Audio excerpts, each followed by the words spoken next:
Welcome back to Fridays, everyone. I'm your host, Marissa, and I'm here with my co-host, Dystro. Say hi. Hello, everyone. Happy Thursday, everybody. I hope everybody is having a very good week. So far, my week's been okay. Not the greatest, but not the worst, which is good. But we're almost done the week, and the weekend's almost here, so yippee. Yeah, yeah. How are you doing? I mean, we missed you on the last episode. Just I'm good. I'm chilling, You're chilling. vibing. Yeah, I'm vibing. Yeah, we missed you on Sunday's episode. We missed you. Did you really? Did Yes, you we really? did. We did. It's great. It's great to have you back. But Mm, anyways, I hope everybody's enjoying the summer so far. Man, July is almost over. mm-hmm. Fair month is vastly approaching. Oh yes, I'm ready though. I am very ready. It's the best time of the year for me, to be honest. I love it more than Christmas. How do I say it?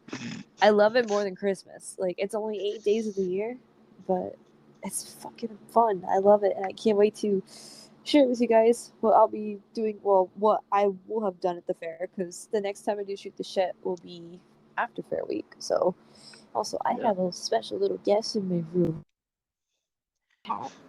so hopefully she doesn't cause any Piggy. disruptions here, like she's She just trying goes to. beep. And she's about to jump off my bed and go run around my room like a maniac. Okay. Um. Anyways, thank you for joining tonight's episode, everybody. I hope you guys enjoy. So we're back with some more random ranking Def Leppard edition. I think our last one we did went really well. So we're back with another 10 songs to do. Also, Tigger, go sit down. Um, already causing problems. Um, so we're back with another 10 songs. As you guys may have remembered on Sunday's episode, I did announce the songs live on air, but I will give you guys a little bit of a refresher in case you guys did not listen to Sunday's episode. And Daisha already knows the songs as well because I sent it to them. I sent it to him literally right after I finished recording. Mm-hmm. Mm-hmm. So, on tonight's agenda, in no particular order, these are the 10 songs that are up for grabs, so to speak.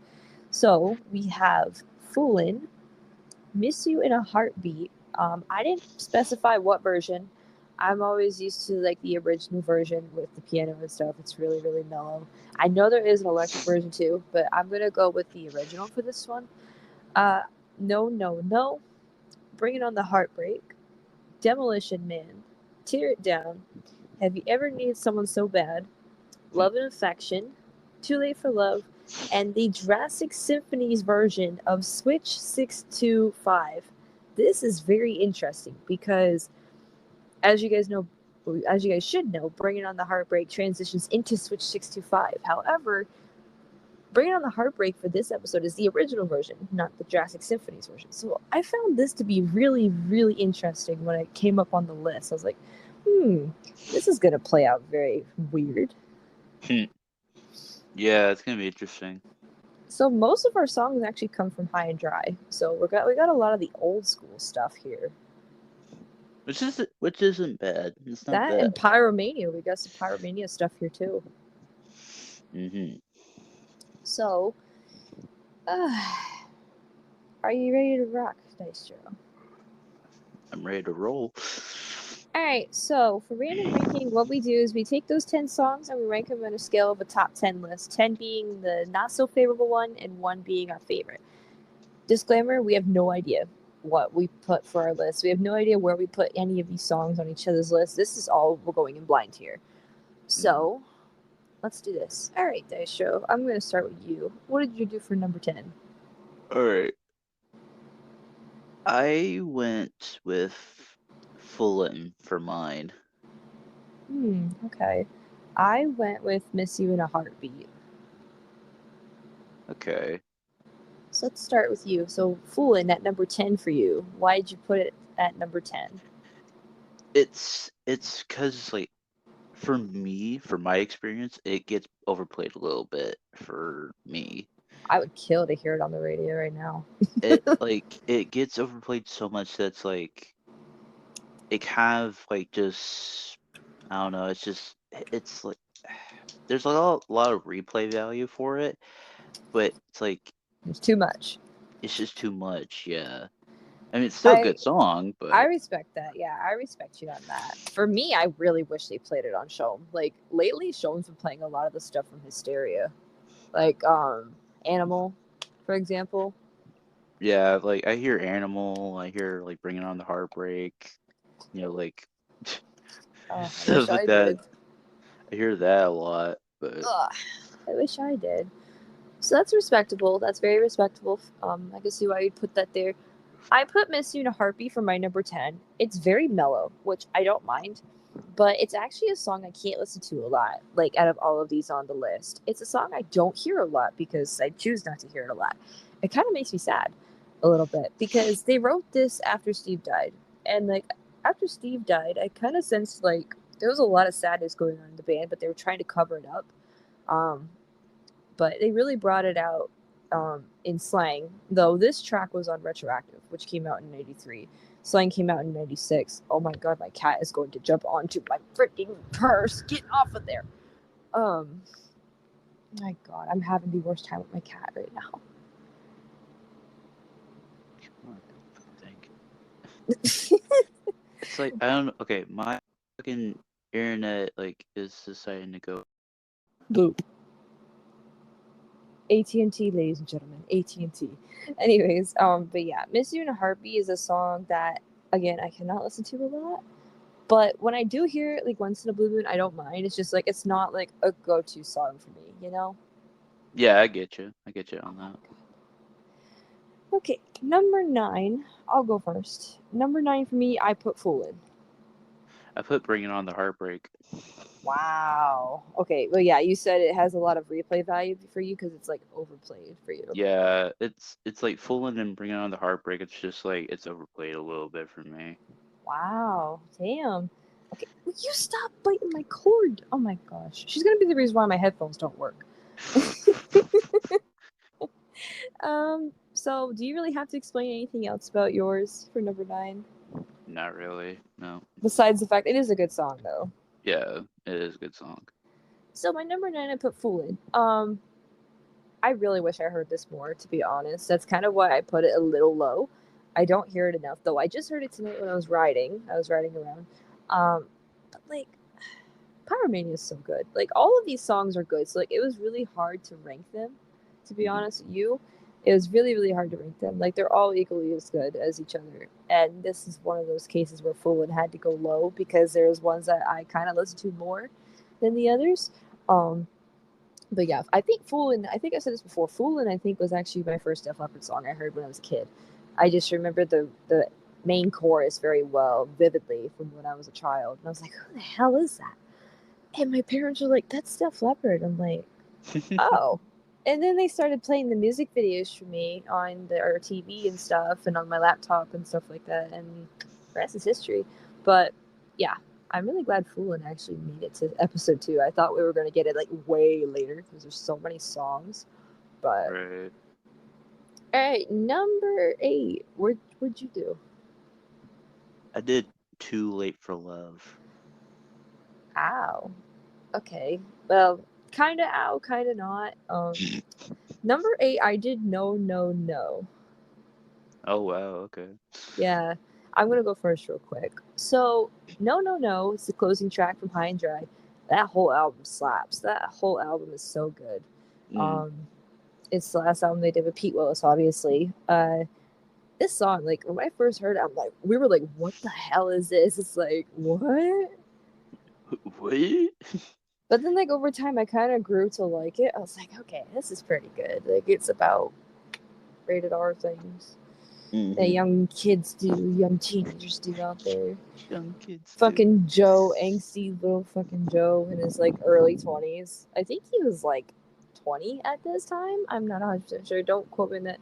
I knew he was very young when they started Def Leppard. Like they said the average age for the group when they first started was 18.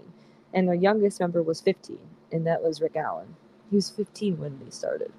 So, yeah, he's the baby. So, yeah, I love this song. I love everything about it. It's actually a really good closer. High and Dry. It's very fast, heavy hitting.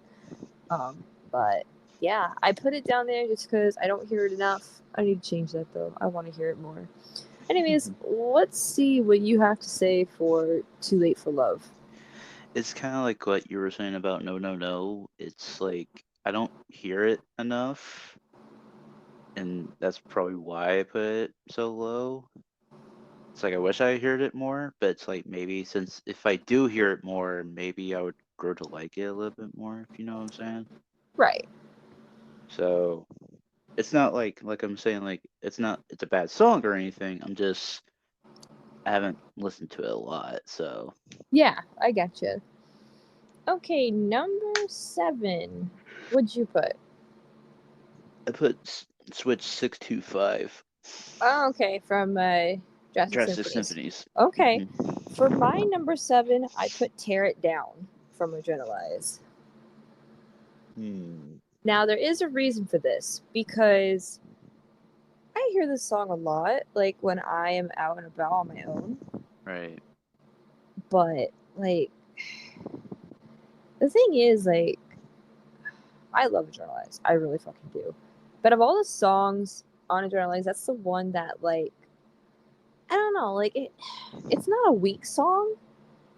Like, I don't know. Like, it's really hard to explain. Like, I probably sound really hypocritical right now because, like, I praised the hell out of that song on the breakdown.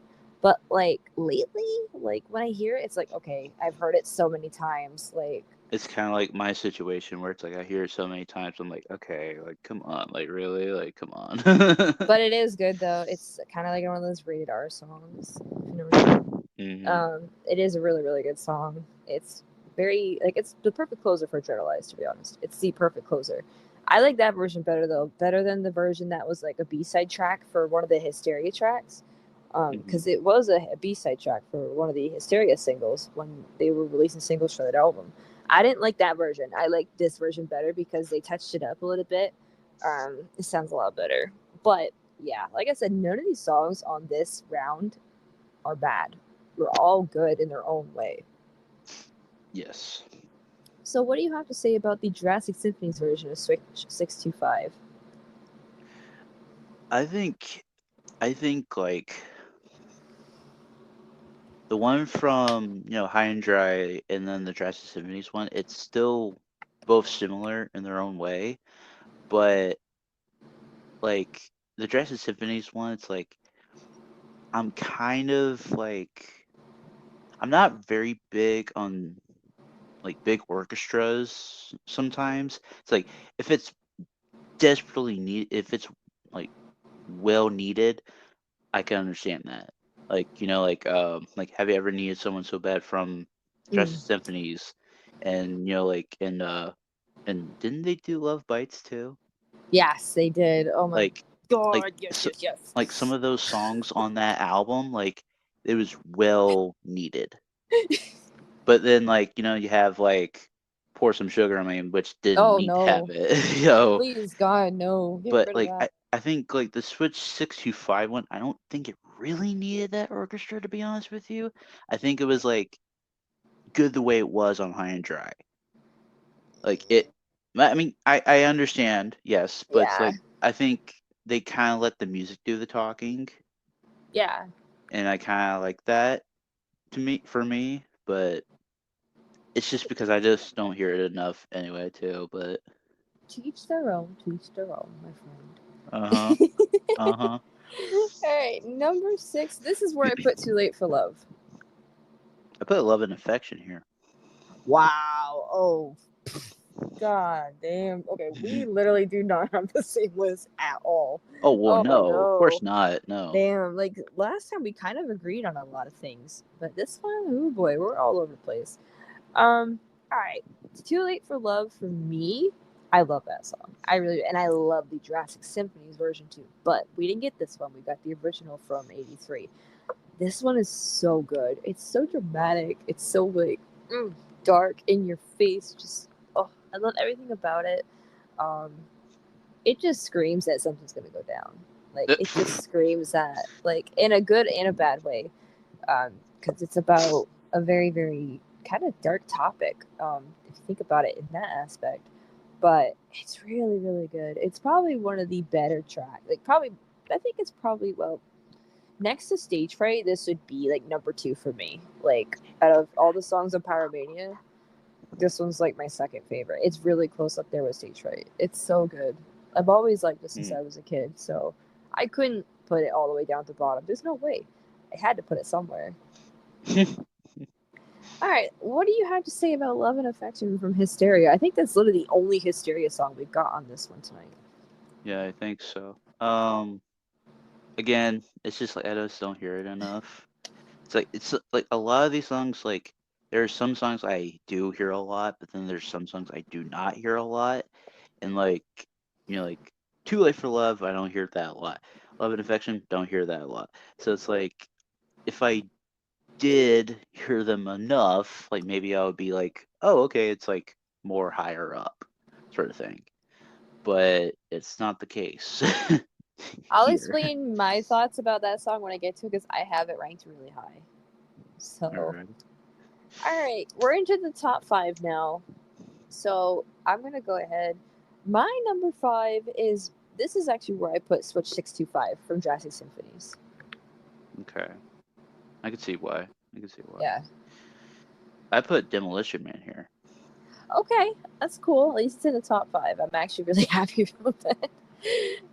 What do you have to say about Demolition Man from Euphoria? I mean, come on. I It's I think good. it's a bop. Yeah, it's a banger. Oh my It's like god. because like I know like if I didn't put Demolition Man in the top 5, I know you would slap me. Oh, I would have fucking snapped. I'd been like, "What the hell are you doing?" What am I doing? I would have told you to go re-listen to the whole Euphoria album again. Like I would have like shown up to New York, and you'd be like at like the first day you see me at the fair, you'd be like just slap me. Fucking slaps on a pair of headphones while we're walking around the fair. Here, Euphoria. Here you go. Listen now. While we're on the ride too. Listen. While we're on the ride. Oh my god, can you imagine? Paper, sir. Just like on the No, then you screen have blur. no, wait. Then you have All Night, which is that one song where Jim's like It's like we're on the Zero Gravity. zero gravity. You hear living on a paper set. Oh god, I'd be fucking dead, bro. Anyways, But like I mean it's in like that's why I was like I had to put it in the top 5. It's really good. It's still it in is my good. head to this day because even though like yes like the pilgrimage is over, it still gets played a little bit on my Spotify. Yeah, after our pilgrimage, I had a little phase where I actually went back and re-listened to Euphoria again because it was that one album that really blew me away. Mm-hmm. Like out of everything we hadn't heard before, like I hadn't heard before, because like I said, I had fucking Pyromania and Adrenalize when I was a kid, and I obviously had heard Hysteria before, but this album was the album I was most curious about because it was considered their comeback album from Slang because Slang was kind of bad, but I kind of like it now. But okay, we'll talk about that in another episode. But yeah, so I'm actually really happy you put Demolition Man right there. Like that's actually perfect. So for me, Switch 625 from Jurassic Symphonies, I loved it. I loved the orchestra behind it. Like when we heard Jurassic Symphonies, when they played Bring On the Heartbreak, when it transitioned into Switch 625, I was like, ooh, like, because the thing is, with an orchestra, it adds so much more like dramatic effect. And I think that's kind of why I prefer the Jurassic Symphony's version of this song over the original, which is rare for me to say because usually I prefer the original. But this Right. is one of those rare cases where I really, really like the Jurassic Symphony's version better. So I had to put it in my top 5. It's really, really good. Nothing really else to say though. It's one of the, I think they've only done 2 instrumentals in their entire career. This one and then Disintegrate from Euphoria. Both are good, by the way. I'm hoping if they do a second Jurassic Symphonies, I'm hoping they do something with Disintegrate. That would be really a nice, really good touch. Yeah, I would say so.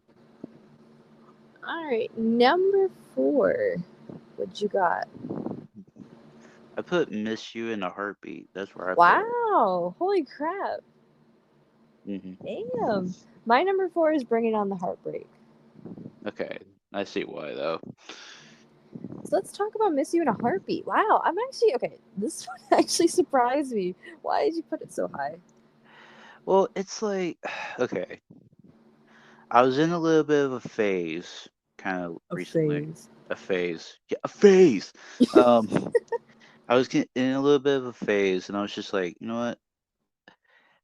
I was kind of like not in a mood, but I was just like, okay, I just want to listen to like Ballads. maybe like like a few little ballads, I guess if you want to call it that. And like I was just like, okay, I think I hit shuffle, and like the second one was Miss You in a Heartbeat. I was like, God damn it! I was like, son of a bitch. I was like, this is Marissa. This is Marissa timpering with my fucking Spotify playlist right now. I swear to Yep. God. I hacked it. Yeah, 131 hours worth. Just makes the first song a Def Leppard song right off the bat. It's like I don't know how Heatseeker got on there too. Like what the hell? But yeah, I had to put it really high. I had to. Like that's why I was saying like I was in a little A phase. phase. I was like me, like I said, when I went through the whole like I went and revisited Euphoria phase. Like I really, really like that album. Hmm. For me, I had to put Bring It On the Heartbreak in my top five. I absolutely had to. Break This is the original version, by the way, guys. This is not the Jurassic Symphony's version. Um, it. Hmm. I love this song, and it's always been a classic. It's a song I cannot skip on any playlist at any time. I cannot skip it. If I hear it on the radio, I'm not changing the station. Um, it's just one of those like really like I don't want to say bluesy because it's not a blues rock song at all by any means. It just has like that really dark, deep, like heartbreak kind of feel to it. And like you It's add like Joe's like starting lyrics, like the opening line. It's just like, yeah, it sets the mood for the whole fucking song. and then when all the other members like kind of harmonize, I guess like Mm-hmm. it's it it's it sounds like a typical like 80s like rom-com track. Yeah. Like Pretty Pink comes to mind for me. Like I don't know why, but it's like it just sounds something like from that or 16 Candles. Oh God, yeah. Jeez. Yeah, I know. All right, on to the top three. Number three. This is where I put Demolition Man. Okay, I see why.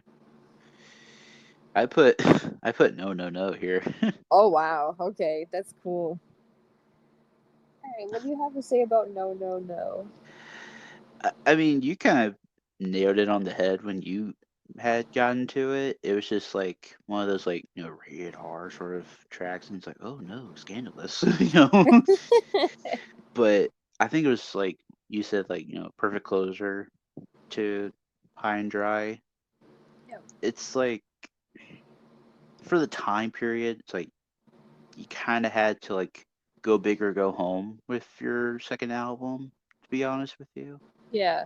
And then Pirate Man like blew up like wildfire, and they hadn't stopped since. Well, until you hit Slang, but we're not gonna talk Yeah. about that. Well, not here, but another one.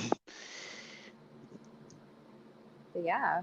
Um yeah, No No No is really good to be honest. And I'm actually really surprised you put it that high. I'm like, wow, okay. We did really have a different list this time.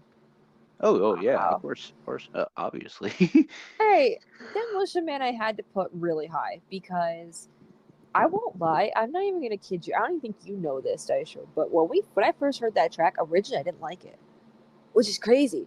Like Hmm. I don't know if I just was not in the zone yet. I don't know if I was like too focused on hearing like Paper Sun again because I hadn't heard it in forever and like Promises and Goodbye and all that. I think that's what it was. I think I was. Oh my god, what is that noise? Oh, it was probably me. Sorry. It's okay. What was I gonna say? Oh yeah, but anyways, I think I was just too focused on hearing the tracks I wanted to hear rather than paying attention to the rest of the album, which was a mistake because when I went back and listened to Euphoria again for a second time, this was the first track. Obviously, it's the opening track. And it's really good. Like, I realized, oh my god, what the hell was I doing? Like, was I sleeping through the first track? Like, this is good. It's really fast paced. Like, you can definitely tell this is a 90s album just from the get go, just from the first song. Um, it just had that Def Leppard feel to it, like as if they're back. Like, they brought back their stereotypical sound with a little bit of a twist. It sounded more to fit towards like the late 90s. But they even changed their style too. Like, they all fucking cut their. What happened to The Joe? Duran Duran cut. They literally looked like Duran Duran. Like, I was like, what happened? Like, we're talking like Ordinary World era Duran Duran, like that Hmm. song era. Like, I was like, what happened? But like, that album was fucking amazing. And I feel like that album is so slept on. Like, nobody talks about it, and I could never find a CD copy on Amazon. I'm still looking. Um, but man, that track is really good. I feel bad I slept on it the first time we played it, but now it's like one of my favorites. It's fast, it's in your face, it's just really good. Right. I understand that. Okay, number two. What you got? Number two. I put Tear It Down here. Oh, okay. Okay, I'm actually kind of happy you ranked it a little high. I did the same with another generalized track. I put Have You Ever Needed Someone So Bad? Oh. That track, man, it pulls at my heartstrings, but like, it's so good because like, does have one lyric and it's like, I've got to get a fix on you, and I always think back to the Def Leppard covers. I'm like, I gotta get a fix on Def Leppard. I need my Def Leppard fix. And now I find myself saying that every day. Like, I need that Def Leppard fix or else I can't get through the day. It's like going without coffee, but I don't drink coffee. This is my version of coffee. How do I say it?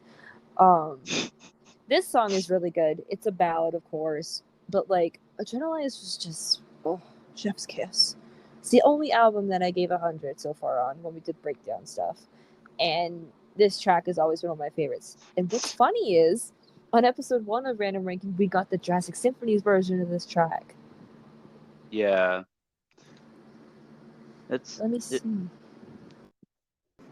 Trying to see if I could find the notes I had for that. Yeah, for that episode, I ranked the Jurassic Symphony's version at number 4, but that episode was a lot of adrenalized tracks, so we had a lot to contend with. So, Right. in this case, we only have 2 adrenalized tracks, so I had to put that one higher than Tear It Down because I love it. I love it a little bit more than Tear It Down, but oh, so good, so good. All right, let's see. What do you have to say about Tear It Down? It's, I mean, not only that did I rank it high. um I kind of heard it a little bit more after the pilgrimage too. It was like not every day, but it's like every so often. Like I would hit shuffle, and then like if there was like a song that I wanted to like skip, it would like go to Tear It Down. And I had heard it the other day, uh, when I was taking Mama Dystro to Placa and then to uh uh Gainesville the other day. We heard it on the way back home. I was like, okay, cool. But yeah, I kind of hear it like here and there now, but not as much anymore. But But it's good. yeah, it's still good. Yeah, All right, number 1. This is where I put Love and Affection. I put, have I ever needed someone so bad here? There you go. Okay, that's good though. We're kind of like almost on the same page for that one. I'll let you go into your spiel about that track though. All right. Well, I mean, what is there not to say about it? It's so freaking. It's so fucking good. It is good. It pulls at your heartstrings, cause like the original and then the Drastic Symphonies one, it's like I kind of prefer a little bit more of the Drastic Symphonies one, to be honest with you. But it's just because of the orchestra behind it. It adds But more like dramatic effect. yeah, it adds more dramatic effect. And like it's like that and what is that one song that I cried about? The When love and Justice. hate collide. Yes, thank you. Those two are like the tear jerkers for me, because it's just like, it I makes me had fall three. apart. I had fucking three. Kings of the World at the very end of the album made me fucking bawl. Oh yeah, yeah, yeah. I remember that. Oh man. I'm really happy you put that at number one though. I'm very, very happy about that. Okay, I'm assuming you're wondering why I put Love and Affection at number one. Kinda, yeah. So, if you guys remember when we did our top 15 Def Leppard songs, I actually put this one as a honorable mention, which I literally feel so bad about. I am literally regretting my decision. I could have easily swapped out a song just to put that one on the list, to be honest with you guys. That song I hear a lot. That's literally my song for the summer this year, to be honest. It's like my song of the summer. It's a song I like to hear. I like to play when I'm either sitting outside or if I'm like riding around, ATV riding. I love to hear that song while the sun's going down. I absolutely love everything about it. It's a very sexy song, and it's kind of rated R. It's basically about saying like, "Oh, I don't need love. Like, all I need is like lust and stuff like that kind of attitude. Don't give me love and affection, like all that stuff." And it's just such a good track. I think it was the perfect closing track for Hysteria, even though Joe kind of said differently. Now, here's a little bit of a fun fact. I recently just found an excerpt from their new book titled Definitely the Official Def Leppard Story. That book just came out to the US last month in June. I really, really want that book, by the way. Um, I found an excerpt from like the Adrenalize era where Joe had talked about how they feel as if they would have shortened Hysteria by like one or two tracks, they think that Love and Affection would have been one of them, obviously, to get taken off. He thinks that if they would have put it on Adrenalize, that track would have been a bigger hit. I could see that. Yeah. I agree with that, to be honest, because like I don't really hear anybody talk about that song, but it's so good. Like it really would have fit on Adrenalize, and like I just wonder, would it have sounded a little bit different? Because the change in Joe's voice from 87 to 92 was a little bit noticeable. Like once 92 hit, his voice kind of got more raspy. Like he started to struggle singing certain songs. Hence why they kind of had to tone it down a little bit and do some more ballads because ballads were easier for him to sing. Um, but yeah, Love and Affection, man. Like what a good song. I really feel like shit. I did not put it on my top 15. Honestly, I would do anything to change that right now. But yeah, I had to put it at number one. I could not not put it at number one.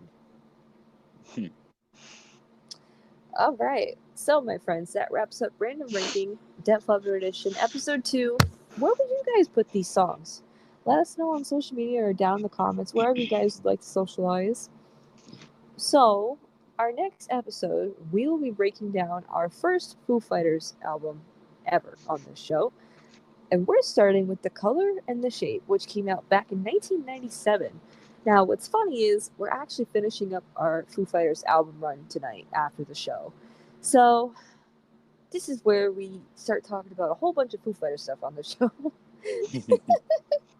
I'm ready though. I'm definitely ready. Yes, maybe I'm saying that totally as a lie because I don't want this to end. Just like with any other pilgrimage, but all good things have to come to an end eventually. But I'm sure you guys are ready to hear about the color and the shape and what we thought about it. So be sure to tune in this Sunday. Dystro, I think you're in charge of the notes for that episode. Yes, and I wrote down everything.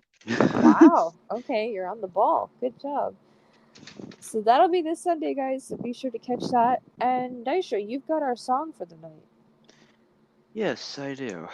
So, I mean, what better way to kind of maybe wrap the whole Def Leppard thing together? I guess I don't know. Um, I'm probably just gonna do. God, there's so many to be honest with you to pick from. I'm probably just gonna do Tear It Down. Why not? I had that in my head too. I was like, okay, if Dystro had to pick a song from this list, it'd be Tear It Down. Like, he'd have to pick that. And I was right. I read your mind. I feel fucking powerful.